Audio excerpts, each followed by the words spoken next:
Those in favor say aye. Aye. Those in favor say no. No.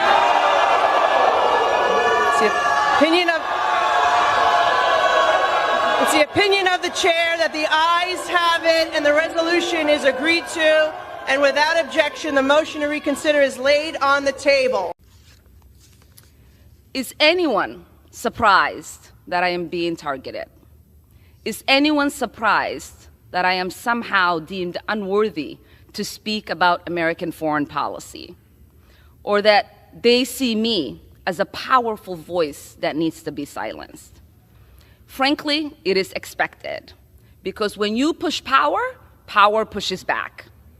There is an idea out there that I do not have objective decision making because of who I am, where I come from, and my perspective. But I reject that. We say there is nothing objective about policymaking.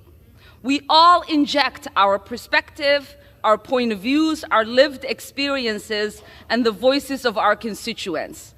That's what democracy is about. What went down today in Congress was pure fireworks. Ilhan Omar tried to twist the narrative, claiming she was being targeted and silenced. But the truth? She got called out and crushed, right on the House floor. Republicans weren't having it. They came loaded with facts, the Constitution, and zero tolerance for excuses. Stick around, because I'm breaking it all down. Thank you, Mr. Speaker. And to use that logic, well, then all those people should have just said sorry and we'd move on, right? But no, we don't do that. And let me tell you, I take a little bit of offense to what the hell is wrong with me. I'll tell you, there's nothing wrong with me. I took an oath to defend the Constitution, and that's exactly what I'm going to do. Again, I'm not going to apologize for it. I'm going to hold the Constitution, and it's very simple. We really shouldn't even have this debate.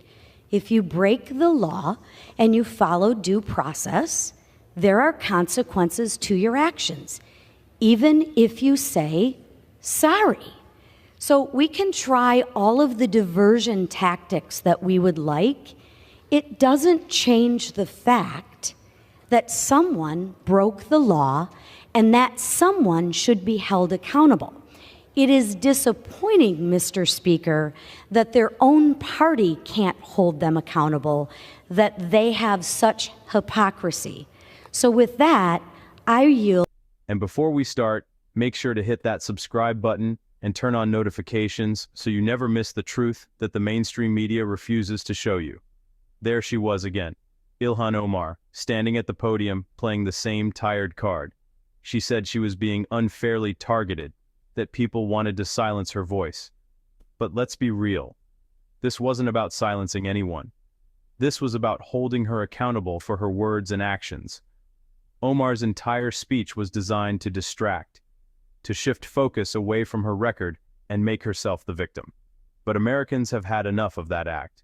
Accountability isn't discrimination, it's responsibility. Then came Representative Lisa Milan, calm, firm, and fearless.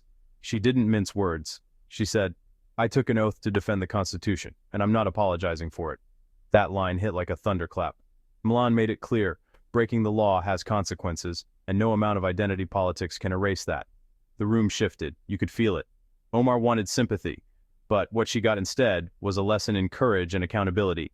Milan wasn't done. She turned the spotlight straight on Omar's party, accusing them of hypocrisy for protecting their own while preaching justice to everyone else. She said what millions of Americans have been thinking: you can't demand accountability for others and hide your own wrongdoing behind identity politics. That moment wasn't just a rebuttal, it was a reality check. Then Representative Nicole Malliotakis took the mic, and if Omar thought things couldn't get worse, she was wrong. Malliotakis said, "Defending the Constitution isn't optional, it's our duty." She reminded Congress that no one is above the law, not even those who hide behind race, religion, or gender when they're called out. Her words hit like a sledgehammer. The law is the law, period. Omar had no response, no defense, nothing. The chamber was silent, and for good reason.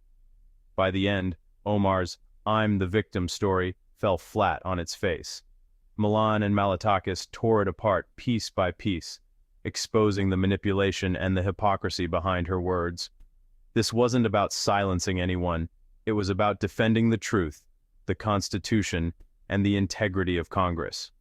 Omar walked into that chamber expecting sympathy, but what she got was a brutal reality check from two women who refused to bow down to political theater.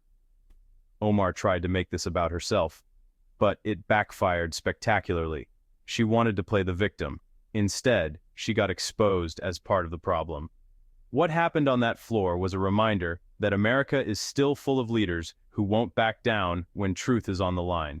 Who do you think delivered the knockout blow, Lisa Milan or Nicole Malliotakis? Drop your thoughts in the comments below. And before you go, smash that like button, subscribe, and turn on notifications, because we're just getting started exposing the hypocrisy and defending America's truth.